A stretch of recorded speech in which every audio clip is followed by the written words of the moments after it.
Worried about your steering? Let's get straight to it. How do you know if your rack and pinion is failing? Key symptoms include leaking power steering fluid. Look for puddles, stiff steering, unusual noises like grinding or clunking when you turn the wheel, a loose feeling or play in the steering, vibrations in the wheel, and uneven tire wear. What causes these issues?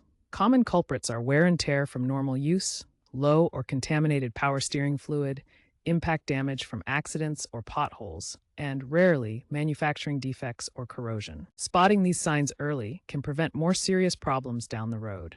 Remember, modern cars are moving towards electric power steering, but many still rely on rack and pinion, so knowing these warning signs is crucial.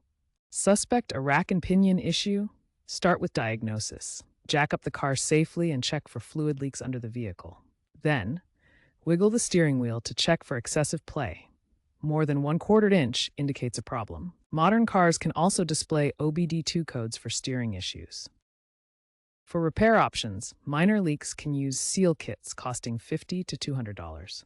Full replacement at $500 to $1,500 involves removing the old rack, installing a new or remanufactured one, and realigning wheels.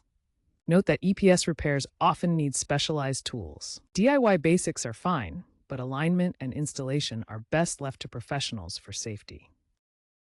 Regular maintenance can prevent major issues. Check fluid levels biannually. Inspect boots for cracks. Address leaks promptly to prevent total failure.